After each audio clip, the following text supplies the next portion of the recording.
Cette semaine, dans Bien commencer la journée, nous allons étudier comment être bien accompagné dans son cheminement de foi. À tout de suite.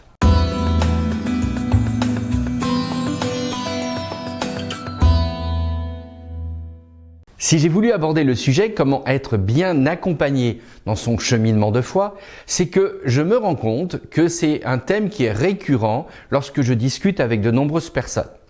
Que signifie être bien accompagné dans son cheminement de foi? Ça signifie que déjà, pour se développer, avancer dans son cheminement de foi, on a besoin d'avoir des personnes que les Québécois disent des personnes inspirantes, des personnes qui vont nous donner envie d'avancer. Vous pourriez me dire que cela normalement est dévolu au pasteur ou au prêtre de la paroisse dans laquelle je suis. Pas forcément. Je vais vous expliquer une petite chose qui est logique. Souvent, lorsque moi j'étais en paroisse, les gens me disaient « mais c'est toi mon pasteur » et je leur disais « non, je ne suis pas votre pasteur ».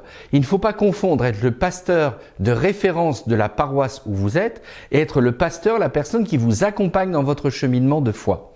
Et j'avais de multiples paroissiens qui, quand ils avaient une difficulté spirituelle, ne me posaient pas la question à moi. Aller voir un de leurs amis qui était une référence pour eux, ou aller voir tel ou tel pasteur en grande conférence ou tel prêtre en conférence. Et finalement, c'était ces gens-là qui les accompagnaient dans leur cheminement de foi.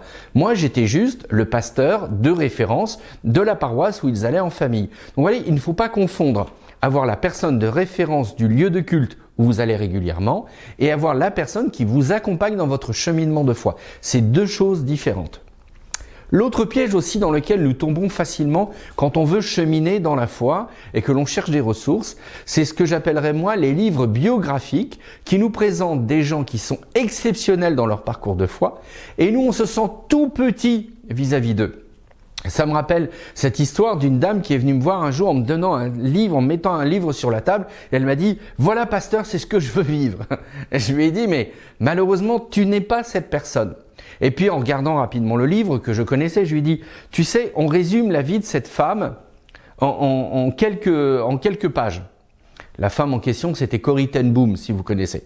Je lui dis, mais attention, on tombe facilement dans le piège en disant, voilà la vie que j'ai envie de mener parce que voilà ce qui est écrit, ce qu'a vécu cette personne. Oui, mais c'est une biographie, c'est un résumé de sa vie. Parce que la vie, elle dure beaucoup plus longtemps que quelques pages. Donc c'est facile d'extraire quelques éléments super positif, en mettant toujours de côté ce qui a été négatif et pas facile à vivre. Et en réalité, c'est peut-être ça où le piège serait de se dire que ma vie doit ressembler à ces gens exceptionnels dans leur parcours de foi. Attention, ne nous trompons pas. Vous avez une vie tout comme moi, qui se vit durant toute l'année, et là, il faut bien être au clair qu'il y a des hauts, qu'il y a des bas, et se référer uniquement à des gens qui ont une vie exceptionnelle, résumée dans un livre de quelques pages, ne fera jamais de vous quelqu'un qui va voir la même vie. Ce n'est pas possible. Et j'ai toujours cette habitude de dire que derrière les grands personnages spirituels qui ont une vie incroyable, nous n'avons pas été dans leur quotidien de vie, nous n'avons pas vu comment ils réagissent au milieu des problèmes. Tout ce que nous avons, c'est une hagiographie, non pas une biographie, une hagiographie dans le sens où ils sont le héros de leur propre histoire. Et attention, ça peut être inspirant par certains côtés, mais ça ne peut pas toujours être une référence. Il faut bien se méfier de ça. Donc, maintenant j'en viens sur le premier point. Désolé pour cette longue introduction, mais elle était nécessaire. Quel est pour moi, et je vous le partage, le premier critère qui va me permettre de dire « cette personne peut m'accompagner dans mon cheminement de foi ». Le premier critère que j'ai noté, je veux être accompagné dans mon cheminement de foi avec des gens qui se méfient d'eux-mêmes. Ils se méfient de leurs croyances, ils se méfient de leurs certitudes, car ils savent qu'il n'y a rien de plus tortueux que le cœur de l'homme.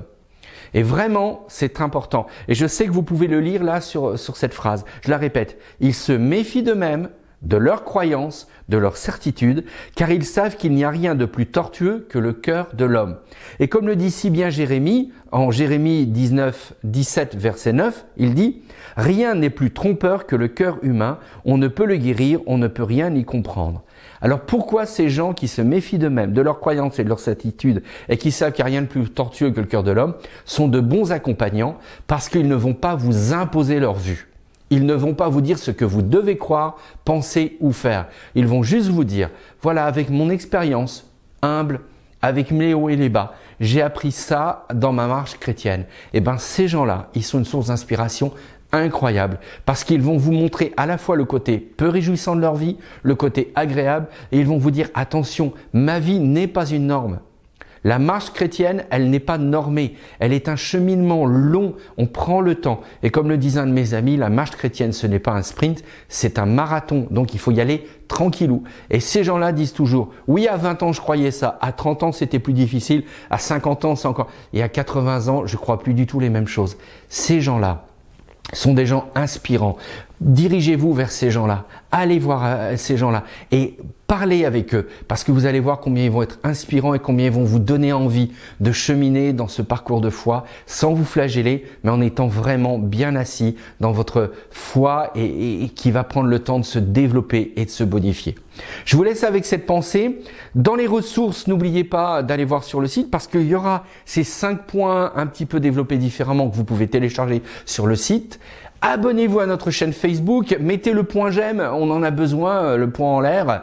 Mais surtout, cliquez sur la petite cloche pour être averti quand il y a une nouvelle vidéo parce que c'est important. Soutenez-nous financièrement parce qu'on a besoin de rendre pérenne cette belle habitude, cette belle, pas habitude, oui, habitude de vous voir, mais cette belle aventure de Mission Protestant Online. Et moi, je vous dis à demain.